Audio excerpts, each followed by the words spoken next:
My name is Ryan, and I am an agorist. Today we are talking about the thin line between so-called public and private.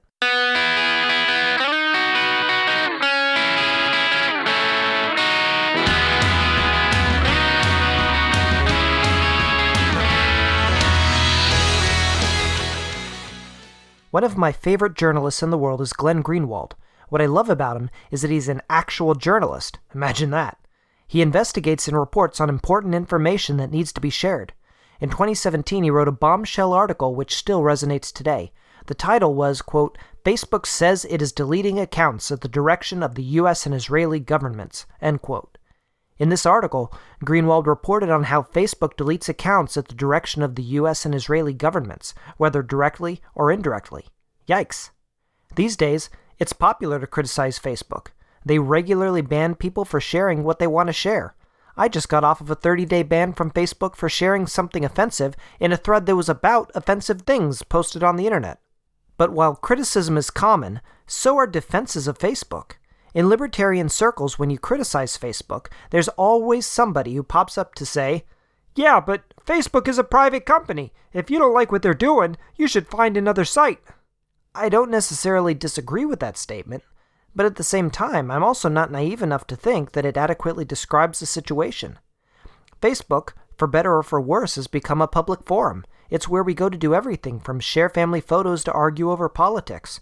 Facebook has replaced whole businesses and websites. As the standard public forum for literally billions of people worldwide, it is more than fair to criticize Facebook when they censor speech and opinions. It is even more so when you remember what Glenn Greenwald reported. Facebook does not delete profiles in a vacuum. They are influenced by the same people who libertarians are the first to criticize.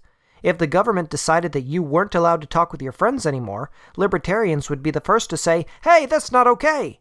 Well, we need to treat Facebook in the same way. If Facebook acts as an agent of the U.S. and Israeli governments to silence certain political opinions, then Facebook is no better than those governments.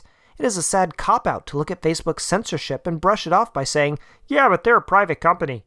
The reality is that even if Facebook wasn't doing this at the direction of governments, it would still be more than fair to excoriate them for their censorship efforts publicly. The desires of consumers drive the free market. A free market where consumers don't criticize companies isn't a free market at all. If businesses don't know what consumers want, then they can't adequately meet their needs. As an agorist, I wasn't surprised when I heard that Facebook colludes with governments against its users. I know that when it comes to my freedom, there is ultimately no difference between public and private groups. Anyone who tries to censor my speech and limit my freedom as an individual is worthy of criticism. I'm not going to just sit back and take it because a company is or isn't private.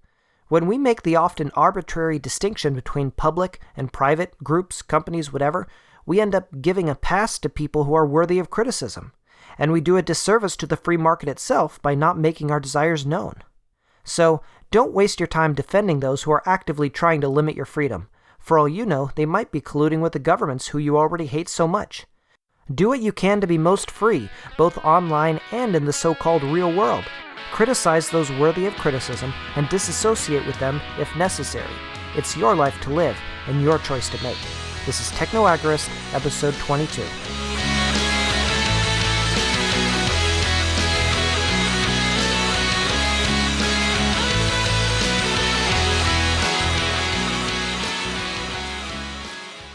This is an MLGA Network original podcast. Find more great content at mlganetwork.com.